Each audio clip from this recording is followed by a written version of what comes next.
兄弟。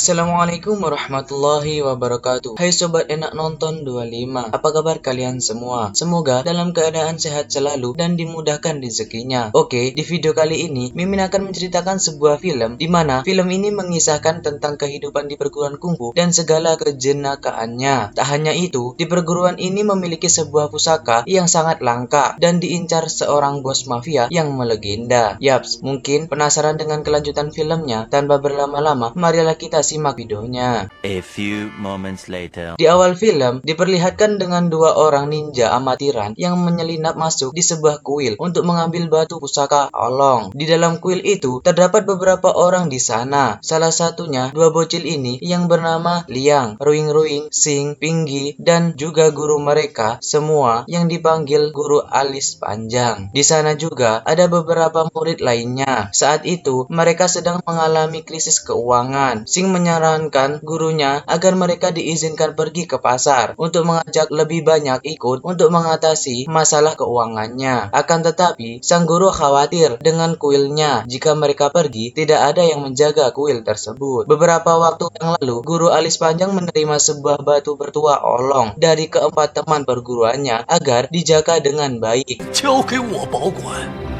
Batu tersebut adalah pusaka yang sangat langka dan memiliki nilai jual yang sangat mahal. Dan batu tersebut juga dapat mengabulkan permintaan seseorang. Lalu, guru meminta Piggy pergi ke pasar untuk membeli ayam karena mereka sudah lama tidak memakan daging. Dan dua bocil ini memohon kepada guru agar diizinkan makan di luar. Guru pun meminta Zing untuk menemani dua bocil ini makan di luar. Di sisi lain, kedua ninja sebelumnya masuk ke dalam ruangan tempat anak-anak kuil berlatih, akan tetapi aksi mereka ketahuan oleh Zing.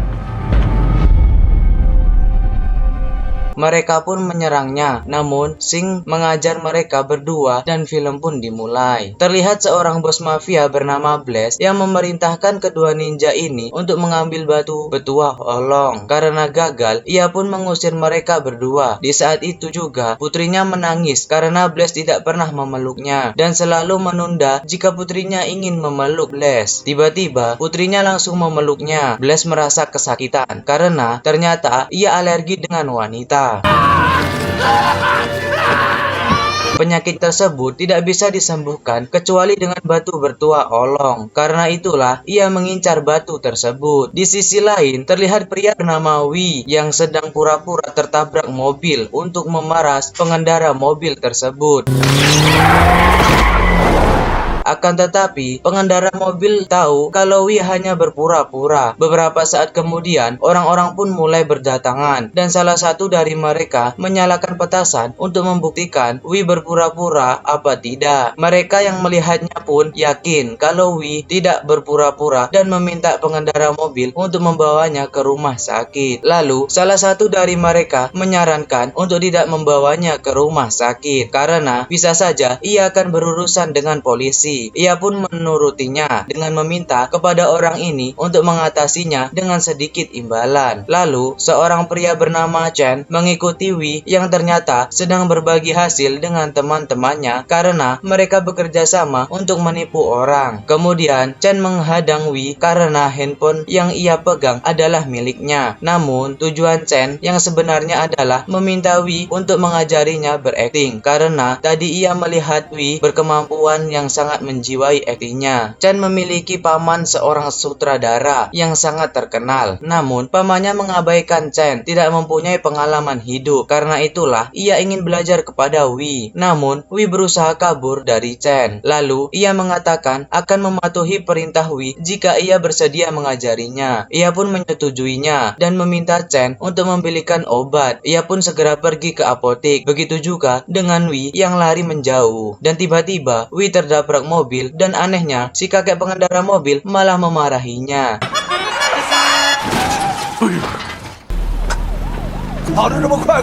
Chen membawanya menggunakan sepeda ke tempat tinggal Wi. Setibanya di sana, Chen menggendongnya ke lantai paling atas menggunakan tangga karena tidak ada lift. Sejak saat itu, Chen merawat Wi layaknya adik kakak karena Wi masih tidak bisa berjalan. Beberapa saat kemudian, ia didatangi kedua preman bersama seorang wanita yang pernah ia tipu sebelumnya. Wi dan Chen dibawa ke Blaze untuk diberikan pelajaran karena ternyata si wanita adalah saudara dari Blaze. Wi sendiri merasa gugup berada di hadapan Blaze karena ia adalah bos mafia yang melegenda. Akan tetapi, Blaze tetap akan menghukum Wi dengan memotong salah satu jarinya. Lalu, ia melihat tato naga di dada Wi yang sama persis dengan logo di pintu kuil Olong. Wi pun mengaku kalau ia besar di sana. Kemudian, Blaze meminta Wi untuk mengambilkan batu bertuah Olong di sana. Tak peduli berapapun bayarannya, mereka pun tiba di kuil dan meminta kedua bocil ini untuk mengantarnya ke dalam. Namun, sebelum itu, dua bocil ini memberikan pertanyaan. Setelah itu, kedua bocil pun membawanya masuk. Di sana, terlihat beberapa orang kuil yang sedang berlatih dan juga seorang bocah yang ahli kungfu. Ia tidak tertarik dengan apapun kecuali Bruce Lee. Di film ini, kita tidak diberitahu namanya. Kita sebut saja dia Bruce Lee kecil. Lalu, mereka menemui Sing dan meminta menunjukkan kemampuannya. Tapi, Sing yang rendah hati tidak mau menunjukkan kemampuannya pada mereka. Kemudian, Wi mengata-ngatainya sehingga membuat Sing marah dan melempar mereka berdua keluar.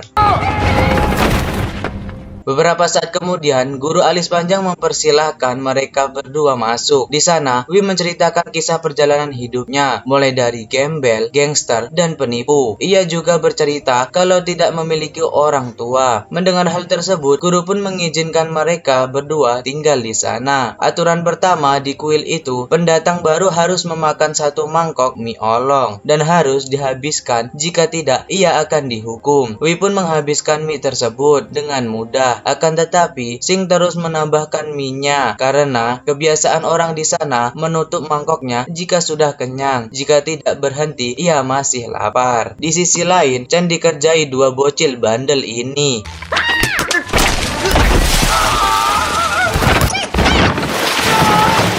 Di malam harinya, mereka mulai beraksi dengan berhati-hati untuk mencuri batu bertuah Olong. Saat menyelinap, mereka melihat guru alis panjang yang sedang nonton video. Mereka pun mencari jalan lain. Akan tetapi, mereka malah dipergoki oleh Sing. Mereka beralasan ingin ke toilet. Sing mempercayainya setelah Chen BAB di tempat itu juga. Karena kebetulan ia sudah tidak tahan. Esok harinya, mereka pun berlatih kungfu seperti biasanya. Kemudian, Sing memperlihatkan kemampuannya yang sebenarnya kepada mereka berdua.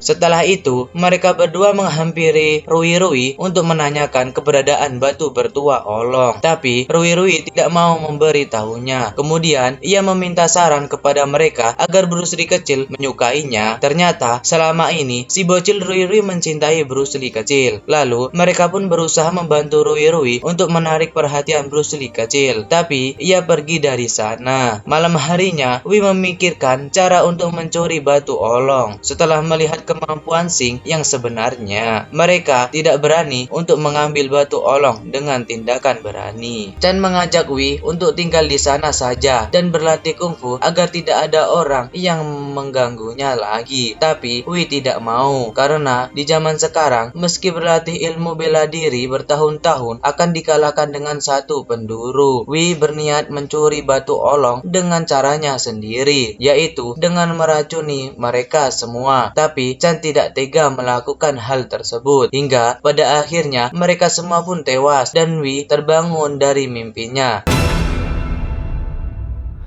Di pagi itu, guru alis panjang mengundang seorang selebriti online bernama Guru Bao untuk mengajari pernapasan kepada orang-orang di kuil. Kemudian, mereka terbang ke atas genteng dengan caranya masing-masing. Guru Bao yang melatih mereka malah dipermalukan oleh Wi karena ia adalah guru abal-abal. Setelah itu, mereka pergi memancing. Kemudian Liang memperhatikan hasil lukisannya. Tanpa sengaja, Wi membaca tato di lengan Liang yang artinya benci, sehingga membuat Liang bersedih. Xing bercerita kepada Wi kalau dulu Liang dibuang oleh ibunya di depan panti asuhan, dan tato tersebut sudah ada sejak ia kecil. Mungkin ibunya buta huruf sehingga salah menulis nama Liang. Beberapa saat kemudian, sang guru mengajak mereka untuk selfie, dan tiba-tiba seorang reporter bernama Lucy menghampiri mereka. Ia mengatakan ingin berkunjung ke kuil. Guru alis panjang pun mengizinkannya setelah menerima pemberian tongsis dari Lucy. Di sana, Lucy merekam semua kegiatan mereka, sedangkan guru alis panjang memanfaatkan tongsisnya untuk tiktokan. Bahkan, saking semangatnya, ia ngevlog di atas genteng sampai-sampai disambar petir.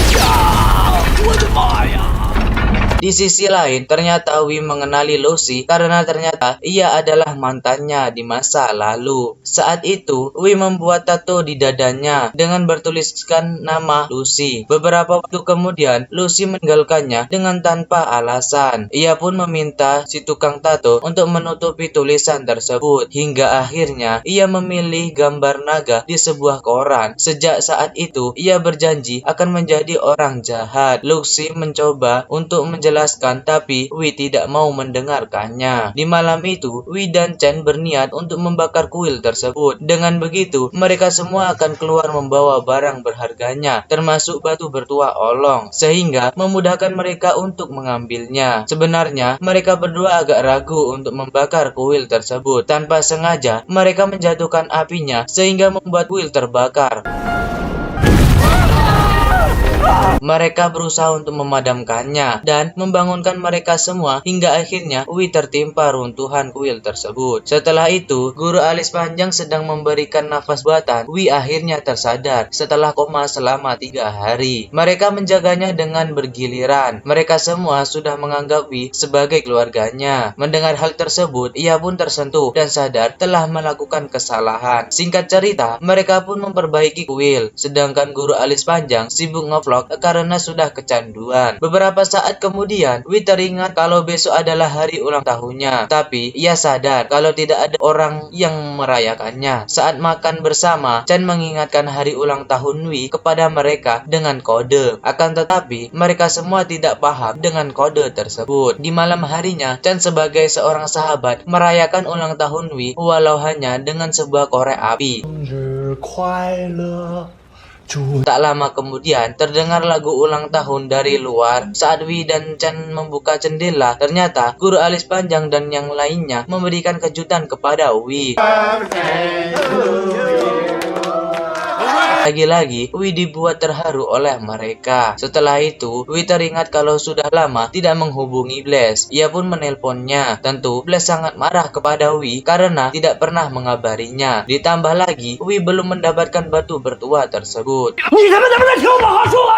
Blaze akan mengancam akan membunuh semua orang di kuil jika Wi tidak segera mendapatkan batu bertuah tersebut. Kemudian, Wi bertemu dengan Lucy yang menjelaskan kepada Wi karena telah meninggalkannya. Dulu, ia hamil di luar nikah dan ayah dari anak tersebut meninggalkannya, sehingga Lucy memutuskan untuk meninggalkan anaknya di depan panti asuhan. Setelah beberapa saat kemudian, Lucy ingin menjenguk anaknya, akan tetapi ia sudah tidak ada di sana. Lucy juga memberitahu kalau sebelumnya ia memberikan rekamannya saat di kuil kepada Blaze dan meyakinkannya kalau batu bertuah ada di kuil tersebut. Ia melakukan hal tersebut karena Blaze berjanji akan mencari jejak anaknya yang hilang dari panti asuhan setelah mendapatkan yang ia mau. Walaupun begitu, Wi tetap membenci Lucy. Guru alis panjang yang sudah mendengar semua pembicaraannya meminta Wi dan Chen untuk angkat kaki. Keesokan harinya, mereka beranjak pergi dari kuil. Blaze beserta anak buahnya sudah bersiap untuk mengambil batu bertuah olong secara paksa dari guru alis panjang. Lalu, Blaze menembak guru, tapi ia mampu menangkap peluru tersebut. Sebenarnya, ia dapat mengalahkan mereka semua dengan mudah, tapi salah satu dari mereka menyandra Liang dan Rui. Sehingga guru alis panjang tidak bisa melawan mereka. Rui dan Liang pun mengantar mereka ke tempat batu bertua Olong berada. Di sana, kedua bocil ini sedikit melakukan perlawanan hingga akhirnya Bruce Lee kecil datang membantu mereka. Ia bertarung melawan para mafia layaknya Bruce Lee.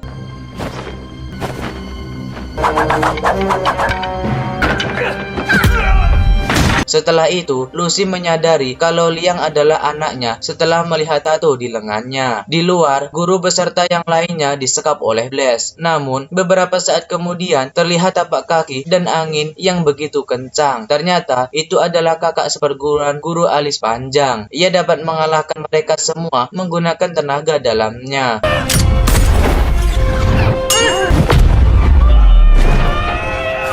Kemudian, ia menanyakan kode batu bertua kepada guru alis panjang karena hanya dialah yang mengetahuinya. Ia mengancamkan menghancurkan kepala Sing jika guru tidak memberitahu kode tersebut. Ia pun menuruti permintaannya, dan ternyata batu bertua yang sebenarnya berada di kakek sakti ini. Melihat hal tersebut, Chen dan Wei tidak tinggal diam. Ia mencoba untuk melawan kakek sakti ini, namun apalah daya, mereka berdua dapat dikalahkan dengan sang muda. Di saat lengah itulah Blaze menembak kakek sakti itu hingga tewas.